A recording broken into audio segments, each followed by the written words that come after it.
네, 소연 학생 첨삭하도록 하겠습니다. 2016년도 모의논술 문제네요, 서울여대. 소연이는 꾸준히 공부를 했으니까 지금 배운 것들 확실하게 정리정돈하는 거 꼭 챙기시고요. 일단 시험에서는 중요한 것 잠깐 정리를 할게요. 끝까지 완성하자, 그죠? 그리고 독해. 첫째도 둘째도 독해만 조금 잘 하면 충분히 좋은 글을 쓸 수 있으니까요. 요거 꼭 머릿속에 넣어 두시고, 그리고 독해 할 때 하고 나서 항상 간명한 어떤 개념어, 키워드 이런 것들을 정확하게 확정하고 글을 쓰는 것이 좋다. 그죠? 개념어 키워드에 예민한 글쓰기를 좀 하세요. 전에도 제가 뭐 첨삭할 때도 많이 말씀드렸듯이 그런 것들 하나씩 챙기면서 글을 쓰셔야 팍팍 늡니다. 자, 알겠죠? 자, 그러면 본격적으로 독해를 한번 해보겠습니다. 자, 일단 이 문제가 이제 서울여대 문제잖아요. 서울여대 문제. 서울여대 2016년도 모의논술 문제인데, 논제를 보면 가나에서 밝히고 있는 경제적 유인의 차이를 설명하고, 차이를 설명하라고 했으니까 차이가 분명하게 제시되는 게 좋습니다. 그리고 대비적으로 제시되면 좋죠. 가에서는 어떤 특정한 자극에 반응하는 행동이 나타나 있는데, 그 행동이 뭔가 경제적 유인을 일으킵니다. 그래서 학습 의욕을 고취시키는 경우도 있고, 이거를 뭐라고 이야기했죠? 어떤 긍정적 유인, 거리에 휴지를 먹으면 벌금을 내는, 예를 들어 상금을 준다거나 하는 긍정적 유인이고, 벌금을 내는 건 부정적 유인이죠, 그죠? 그래서 긍정적 유인이든 부정적 유인이든 사람들의 행동을 변화시킨다. 그래서 가에서는 어떤 경제적 유인, 뭔가를 하게 하거나 혹은 못하게 하는 데 있어서 사람들을 외부의 강제력으로 인해서 자극하는 거죠. 그죠? 첨삭하면 외부의 강제에 의해서 긍정 혹은 부정적 유인이 나타남. 자, 그럼 그게 잘 나타나 있는지 봅시다. 가에서 경제적 유인은 사람들의 행동을 사회적으로 바람직한 방향으로 이끌어주는 역할을 함으로써 사람들의 행동을 변화시킨다. 그래서 가를 딱 쓸 때 이런 강제적 유인이라는 말을 조금 썼으면 좋겠습니다. 알겠죠? 가에서는 어떤 사람의 행동을 하거나 혹은 못하게 하는 어떤 외부적 유인, 외부적 강제에 의한 유인이 나타난다. 이런 식으로 조금 더 표현했으면 더 좋겠다. 나는 경제적 유인을 이용해 얻어진 이익이 누구의 것인지 소유권이 확실히 보장되어 시장경제체제 경제활동을 자유가 보장된다. 여기서 가는 강제적으로 경제적 유인을 사용해 사람들이 바람직한 방향으로 이끌고, 여기서 강제적 유인이라는 어떤 말을 썼네요. 그죠? 그 다음에 나는 경제적 유인으로 인해 자유로운 경제활동이 보장되어 원활한 자원 배분이 가능하다는 점에서 차이점을 보인다. 그럼 강제적 유인과 조금 대비되는 어떤 말을 쓰는 게 좋을까요? 이거는 나는 강제적 유인에 대비되는 어떤 자발적 요인, 어떤 소유권을 보장함으로써 자신의 이익을 극대화하죠. 즉 어떤 자발적 요인, 경제적 요인, 아니면 자기 이익, 내면적 동기, 이런 말을 쓰셔도 괜찮겠습니다. 그죠? 자발적,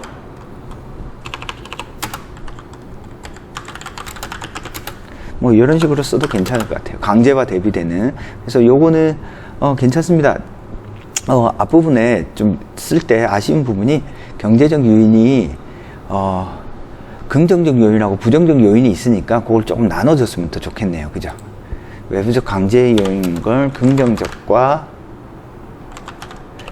여기 앞에 썼네요. 그죠? 긍정적과 부정적 요인을 조금 나누어서 썼으면 좋겠습니다. 자, 그 다음에 다는 나처럼 경제적 자원 배분을 통해 효율적인 자원 배분이 가능하다는 걸 강조하고 있는데, 이는 거래에 참가한 당사자가 모두가 이익을 얻을 수 있다는 점에서 나와 유사하다고 볼 수 있다. 다도 나처럼 경제적 자원 배분을 효율적 자원 배분이 가능하다는 걸 강조하고 있다. 그러니까 나와 유사한 거죠. 그러면 앞부분에서 유인, 어떤 자발적 유인, 어떤 경제적 유인, 그죠? 이런 말들을 조금 더 앞부분에서 쓴 것들을 조금 더 명확하게 쓰면 더 좋고요. 지금도 큰 문제는 없습니다. 라에서 탄소 배출권은 사고 파는 탄소 시간을 사용하여 지구온난화 탄소의 양이죠, 그죠? 방지를 위해 나온 대책 중 하나인 탄소 배출권을 경제적 요인으로 삼고 있다. 탄소 배출권이라는 경제적 요인을 통해 모든 기업에게 이익을 가져다주고 지구온난화를 방지할 수 있는 모두의 이익을 불러온다는 점이 다의 시장가격에 일어난 자율적 의사결정을 경제적 요인으로 두어 모두가 이익을 얻을 수 있고 효율적인 자원 배분을 가능하게 해준다는 부분이 유사하다고 볼 수 있다. 그래서 탄소 배출권을 어떤 자발적 요인으로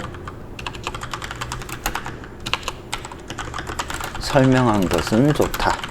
그죠? 자발적 요인으로 설명한 걸 좋지만, 만약에 이런 탄소 배출권이라고 하는 거, 시스템을 딱 만드는 건 어때요? 탄소 배출권 거래 시장을 만든 것은 어때? 이건 강제적 요인이라고 볼 수 있습니다. 그러니까 아무리 탄소 배출을 사고 팔고 하고 싶어도 탄소 배출권을 파는 어떤 시장이 형성되어 있지 않으면 안 되겠죠. 그죠? 그래서 요거는 가에서 말하는 어떤 강제적 요인 또한 들어있다라고 보는 것이 좋습니다. 요 부분이 지금 살짝 감점이 있습니다. 글 전체의 어떤 맥락이나 흐름은 지금 깔끔하게 썼네요. 그리고 서울여대가 1번 문제를 조금 더 길게 쓰셔도 돼요. 그래서 조금 더 디테일하게 쓰셔도 괜찮겠다. 무슨 뜻인지 알겠죠? 지금 글의 완결서 총평을 하면 점수는 A- 정도 될 것 같고요. A- 정도 될 것 같고, 제일 아쉬운 부분을 먼저 이야기하면 가에 나타난 강제적 요인을 명확하게 라에 적용하지 못한 것이 아쉽다. 알겠죠? 기본적인 핵심은 정확히 포착되어 있습니다. 점수는 A-고 1번 때문에 떨어지거나 합격하거나 그럴 일은 없을 것 같습니다. 1번을 딱 보고 조금 아쉽네. 완전 안정권은 아닌데 조금 아쉽다. 그래서 2번을 딱 보고 전체 점수가 조금 나올 것 같네요. 그죠? 1번 요 정도 썼으면 크게 무리는 없으니까요. 요 정도면 A- 점수로 치면은 한 7% 정도까지는 받을 수 있을 것 같습니다. 알겠죠? 자, 그래서 그 뒤에 문제를 보시면 이렇게 탄소 배출권 이 문제가 그죠? 다의 관점에서 볼 때 라의 탄소 배출권은 어떤 요인이 있는지, 그러니까 시장의 참여자들에게는 적재적소 희소한 자원을 배분하고, 그죠? 수요자와 공급자가 어떤 시장에서 만나잖아요. 그죠? 결국에는 요 말을 할 때 탄소 배출권이라고 하는 것이 시장에서 거래되면서 이렇게 이익이 증대되는 것들이 어떤 강제적 요인과 자발적 요인이 모두 다 작동하는 것으로서, 즉 가나에서 제시된 어떤 경제적 요인의 어떤 힌트를 조금 살리면서 글을 쓰는 게 어떨까 싶습니다. 오케이. 자, 2번 문제 한번 보겠습니다. 다음에 제시된 자료를 바탕으로 한국인의 여가활동의 특징을 기술하고 여가활동의 양과 질을 개선하기 위해 어떤 노력을 해야 하는지 서술하라. 자신의 견해를 써라. 서울여대 2번은 항상 이렇게 도표 그래프가 나오죠. 그래서 이런 것들을 딱 쓸 때 제가 수업 시간에도 또 말씀드렸듯이 한국인의 여가활동의 특징을 보여주는 그래프를 쭉 정리하고, 그죠? 양과 질에 관련된 것 쭉 이야기하고, 뭔가 어떤 노력을 해야 될 것을 쭉 연결해서 서술하는, 그래서 비슷비슷한 것끼리 묶어서 서술하는 게 필요합니다. 그죠? 한국인의 여가 활동의 어떤 특징을 보여주는 거, 뭐 표 1이라든지, 그죠? 한국인들의 여가 활동의 특징, 그림 2라든지, 그죠? 이런 것들은 한국인들의 여가 활동의 특징이잖아요. 특징. 그죠? 그 다음에 표 3이라든지. 그래서 특징에 해당되는 거, 그 다음에 이러한 특징을 가지고 있는 어떤 이유나 원인에 해당되는 거. 그래서 양과 질을 개선하기 위해서 무엇을 해야 되는지. 예를 들어 근무시간이 OECD 평균 대비 우리나라 엄청 높잖아요. 그러면 근무시간을 줄이기 위한 법 개정이 필요하다. 이런 거 쓰면 되죠. 그치? 그래서 의외로 이번 문제는요, 비슷비슷한 것끼리만 묶되 꼼꼼하게 써주시기만 하면 크게 무리가 없다라고 보시면 되겠습니다. 자, 그럼 이번 문제 어떻게 썼는지 한번 볼까요? 자.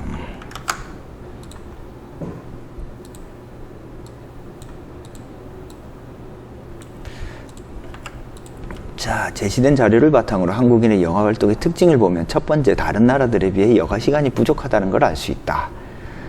여가 활동의 특징인데 여가 시간이 부족하다. 오케이.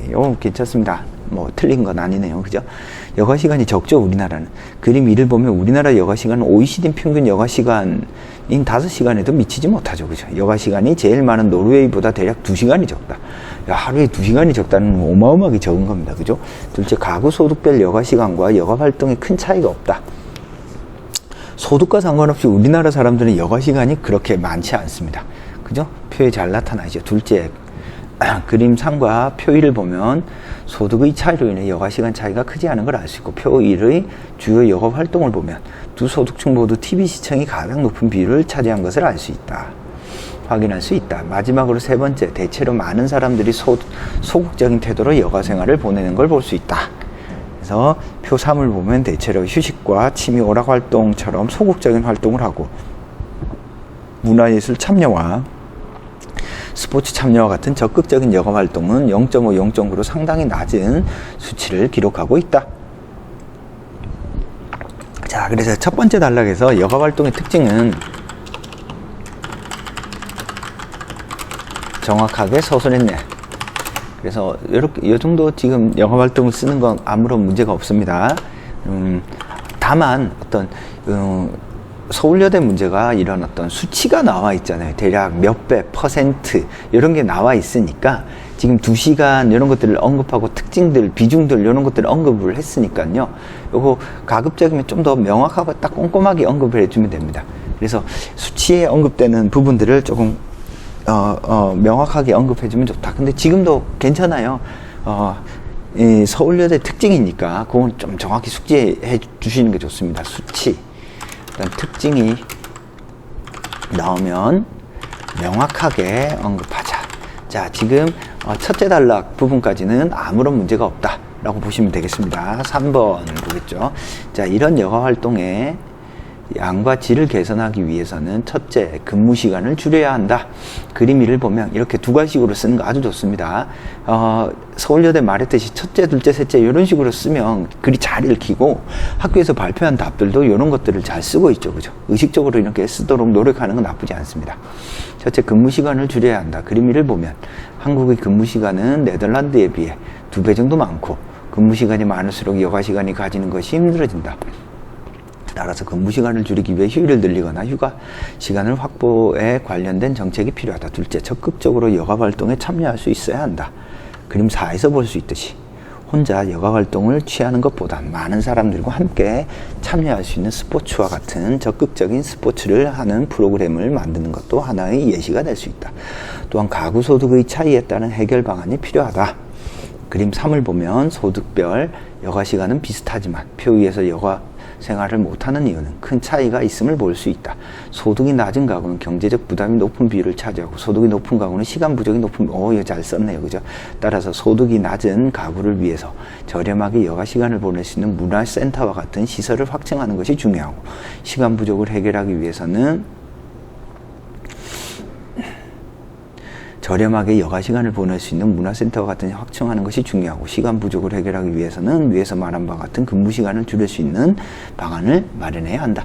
자, 지금 2번은 잘 썼네요. 2번은 거의 감점이 없겠습니다. 자, 2번은 아쉬운 부분은 이 마지막 부분에 조금 구체적인 대안을 낼 때 있잖아요. 자, 마지막 부분. 서울여대가 이렇게 대안을 내시하셔 자신의 견해를 쓰시오 라는 말을 할 때 구체적인 방안을 쓸 수 있다면 한 3-4개 정도 많이 써도 괜찮다. 예를 들어서 근무 시간을 줄이는 것, 여가 시간을 예를 들어 여가 시간을 법적으로 보장해야 한다 라든지, 그죠? 이렇게 대학이요, 좀 구체적으로 써주는 걸 아주 좋아합니다. 그러니까 구체적으로 쓸 수 있다면 구체적으로 쓰는 것도 좋아요. 또 소득이 낮은 가구에 대해서는 문화센터와 같은 여가 시간을 보장해주는, 이건 잘 썼습니다. 그죠? 그래서 지금 2번 문제 같은 경우에는 이 정도 쓰게 되면 총평을 하면요, 요거는 한 4% 정도는 들 것 같아요. 4%. A 받을 수 있습니다. 그래서 1, 2번 좀 합쳐보면 전체적으로 한 A 점수는 받을 수 있겠네요.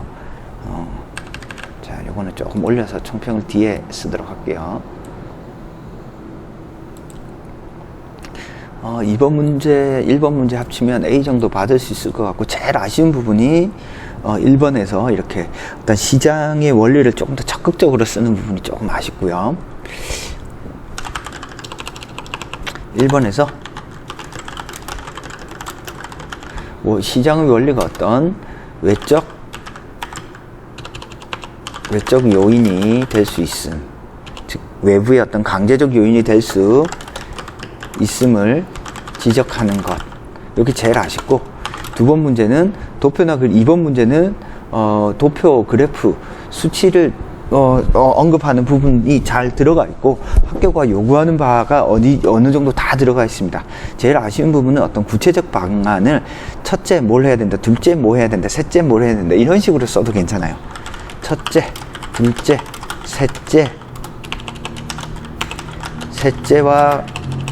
셋째와 같은 구체적인 방안을 제시하는 것이 좋다. 알겠죠? 이거 학교 측 어떤 답들을 보면 뭔가 구체적으로 명확하게 아주 정확히 써놨습니다. 그래서 구체적인 방안을 쓰는 것도 조금 더 좋을 것 같아요. 지금 소윤이 글을 보면 지금 요거 마지막 시간에 쓴 건데 완성도가 꽤 괜찮아요. 그래서 서울여대는 충분히 한번 노려볼 만할 것 같고, 자신감 가지고 수업 시간에 배운 것들 적극적으로 쓴다라는 생각을 조금 하는 게 좋아요. 그래서 제가 소윤이 이렇게 공부하면서 조금 아쉬웠던 부분은 여기 조금 정리를 할게요. 여기 좀 작은 칸에다가 여기다가, 자, 소윤 학생 남은 기간 동안 어떻게 정리해야 되는지, 남은 기간 이렇게 공부하자.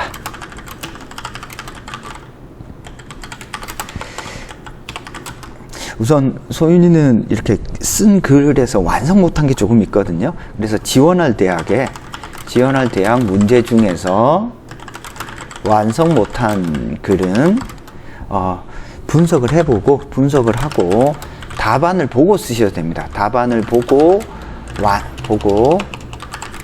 어찌됐건 완성하자.